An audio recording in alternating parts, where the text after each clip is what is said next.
Hello students, B Com third year money and financial systems में आज हमारा टॉपिक है ऑर्गेनाइज्ड मनी मार्केट यानी कि संगठित मुद्रा बाजार। इसमें सुनिए, मुद्रा बाजार संगठित या असंगठित हो सकता है।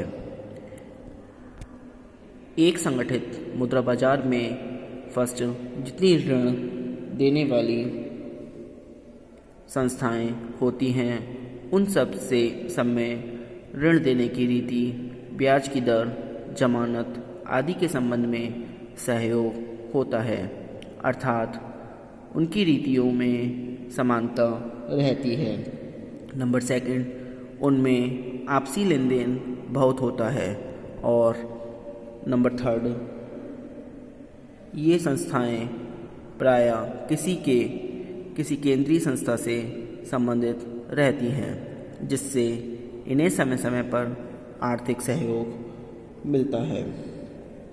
इस प्रकार एक संगठित बाजार में आर्थिक लेन देन संबंधी रीति नीतियों में समन्वय तथा सहयोग रहता है। ऐसा न होने पर मुद्रा बाजार को असंगठित कहा जाता है।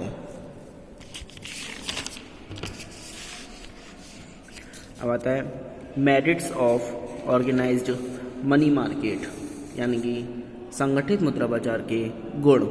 इसमें नंबर फर्स्ट है अल्पकालीन वित्त की आपूर्ति। सुनिए, इसमें मुद्रा बाजार के माध्यम से बैंकों, वित्तीय संस्थानों एवं निगमों को अल्पकालीन वित्त की आपूर्ति होती है। नंबर सेकंड, व्यापार के लिए लाभदायक। संगठित मुद्रा बाजार न केवल देश के व्यवसाय के लिए लाभकारी है, बल्कि व्यापारिक बैंकों तथा अन्य वित्तीय संस्थाओं के लिए भी अत्यंत उपयोगी होता है, क्योंकि वहाँ एक ओर तो देश की संपूर्ण बचत अथवा उसका अधिकांश भाग बैंकों अथवा वित्तीय संस्थाओं को प्राप्त हो जाता है, तो दूसरी ओर इस बचत के विनियोजन के लिए आवश्यक मात्रा में उपयुक्त प्रतिभूतियाँ प्राप्त हो जाती हैं। इससे उद्योग तथा व्यवसाय की वित्तीय आवश्यकताओं की निरंतर पूर्ति होती रहती है। नंबर थर्ड, पूंजी का वितरण। संगठित मुद्रा बाजार का महत्वपूर्ण गुण यह है कि देश की पूंजी का विभिन्न क्षेत्रों में उचित वितरण होता रहता है, क्योंकि बैंकों एवं अन्य वित्तीय संस्थानों के माध्यम से अधिकता वाले क्षेत्रों से पूंजी कमी वाले क्षेत्रों की ओर प्रवाहित होती रहती है। इससे व्यापारियों तथा उद्यमियों को उचित ब्याज दर पर अल्पकालीन पूंजी प्राप्त हो जाती है, क्योंकि संगठित मुद्रा बाजार में प्रतिस्पर्धा के कारण ब्याज की दरों में प्रायः समानता की प्रवृत्ति विद्यमान होती है। नंबर फोर्थ, मौद्रिक नीति में सहयोग। एक संगठित मुद्रा बाजार देश की मौद्रिक नीति को प्रभावशाली बनाने में बहुत सहयोग देता है। बाजार में विभिन्न श्रेणियों की अल्पकालीन प्रतिभूतियों की उपस्थिति के कारण देश का केंद्रीय बैंक खुले बाजार की क्रियाओं के माध्यम से सरलतापूर्वक साख का नियमन कर सकता है। इसके अतिरिक्त देश में ब्याज की दरें समान रहने के कारण केंद्रीय बैंक अपनी बैंक दर में परिवर्तन करके साख की मात्रा का नियमन कर सकता है। नंबर फिफ्थ, संपत्ति की तरलता। व्यापारिक बैंकों को एक लाभ यह होता है कि वे अपने विनियोगों तथा ऋणों की रकमों में समयानुसार आवश्यक परिवर्तन कर सकते हैं, क्योंकि वे किसी भी समय अपने नकद कोषों को प्रतिभूतियों में तथा प्रतिभूतियों को नकद कोषों में बदल सकते हैं। इस सुविधा के कारण ही विकसित देशों के व्यापारिक बैंक अधिक नकद रखने के बजाय कुछ रकम अल्पकालीन प्रतिभूतियों अथवा याचना राशि यानी कि कॉल मनी में विनियोग कर देते हैं। इससे उनकी संपत्ति की तरलता भी बनी रहती है और साथ ही उन्हें कुछ ब्याज भी प्राप्त होता रहता है। नंबर 6, सरकार की आवश्यकताओं की पूर्ति। एक संगठित एवं विकसित मुद्रा बाजार में सरकार को भी अपनी अल्पकालीन वित्तीय आवश्यकताओं की पूर्ति करने में सुविधा रहती है, क्योंकि सरकार जब चाहे आवश्यक मात्रा में कोषागार विपत्र ट्रेजरी बिल्स बेचकर धन प्राप्त कर सकती है।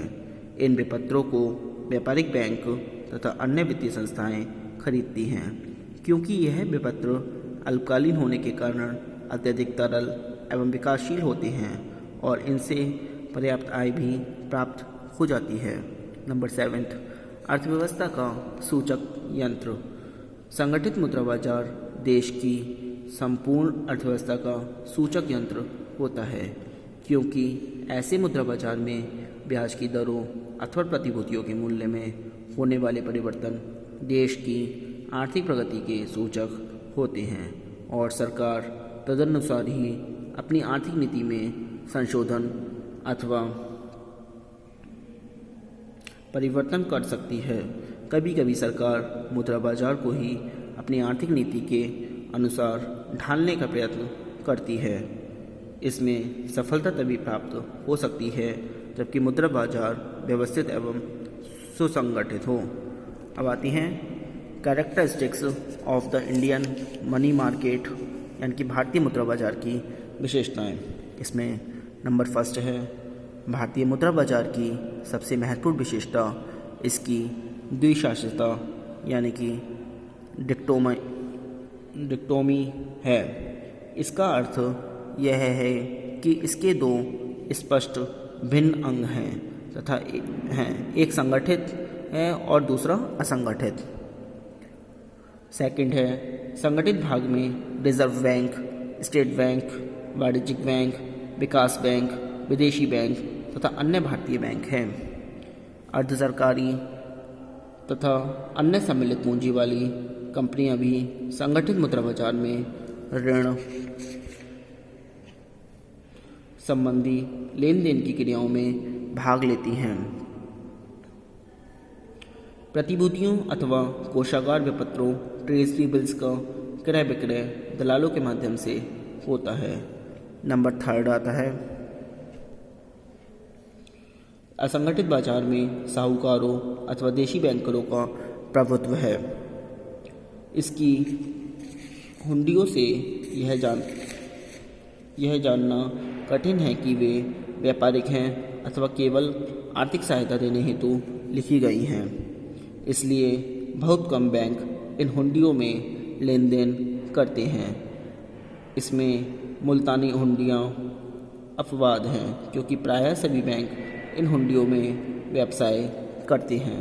नंबर 4, देश में पर्याप्त संख्या में व्यापारिक बिल न लिखे जाने के कारण लंदन अथवा न्यूयॉर्क की भांति कटौती गृहों, डिस्काउंट हाउसेस तथा स्वीकृति गृहों, एक्सेप्टिंग हाउसेस की स्थापना नहीं हुई है।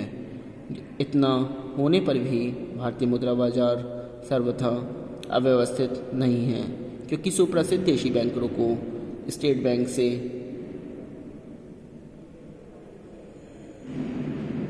कटौती की सुविधाएं मिल जाती हैं। इन सुविधाओं की आवश्यकता मुख्यतः व्यस्त काल में होती हैं। स्टेट बैंक के अतिरिक्त कुछ अन्य बड़े बैंक भी देशी बैंकरों को कटौती सुविधाएं प्रदान करते हैं। यह बैंक अपनी आवश्यकता की पूर्ति के लिए रिजर्व बैंक से ऋण लेते हैं। नंबर 5 है देशी बैंकों तथा व्यापारिक बैंकों के बीच की कड़ी के रूप में सहकारी बैंकों का वर्ग है, जो ग्रामीण जनता को कृषि तथा लघु उद्योगों के लिए ऋण देता है। सहकारी बैंकों को गत वर्षों से रिजर्व बैंक से भरपूर आर्थिक सहायता मिलने वाली लगी है। यह सहायता प्रायः बिलों के माध्यम से की जाती है। अब आता है सेविंग एंड इन्वेस्टमेंट प्रोसेसेस, बचत एवं विनियोग प्रक्रिया।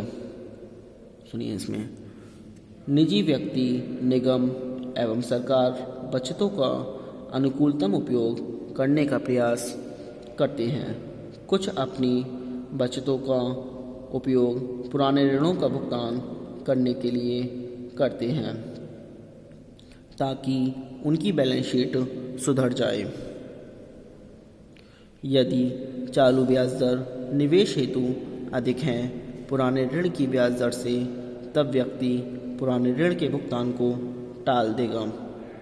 इसके विपरीत यदि निवेश की चालू ब्याज दर कम है पुराने ऋण की ब्याज दर से, तब यह बचतों का उपयोग पुराने ऋणों के भुगतान हेतु करेगा। यदि बचतों के निवेश के लिए निर्णय लिया जाता है, तब अगला निर्णय यह लेना होता है कि उसे अल्पकालीन मुद्रा बाजार में निवेश किया जाए अथवा दीर्घकालीन पूंजी बाजार में। दोनों ही बाजारों में निवेश के विकल्प खुले रहते हैं। यह निवेशक के ऊपर निर्भर करता है कि वह किस अवधि के लिए निवेश करता है अथवा कितनी जोखिम उठाना चाहता है और अपने निवेश का प्रतिफल किस दर से प्राप्त करना चाहता है। बचतकर्ताओं को निर्णय लेने में सहायता करने के लिए वित्तीय बाजार में ढेर सारे वित्तीय मध्यस्थ तथा लेखपत्रों, फाइनेंशियल इंटरमीडिएट एंड इंस्ट्रूमेंट्स विद्यमान होते हैं। यह निवेशक के ऊपर निर्भर करता है किस अभिकरण की सहायता प्राप्त करें। अब आता है कैपिटल मार्केट यानी कि पूंजी बाजार। पूंजी बाजार का संबंध दीर्घकालीन पूंजी अथवा ऋणों जैसे सरकारी एवं गैर सरकारी ऋण पत्र, बॉन्ड, अंशपत्र तथा प्रतिभूतियां आदि के लेन देन से हैं। पूंजी बाजार के 2 सोपान होते हैं।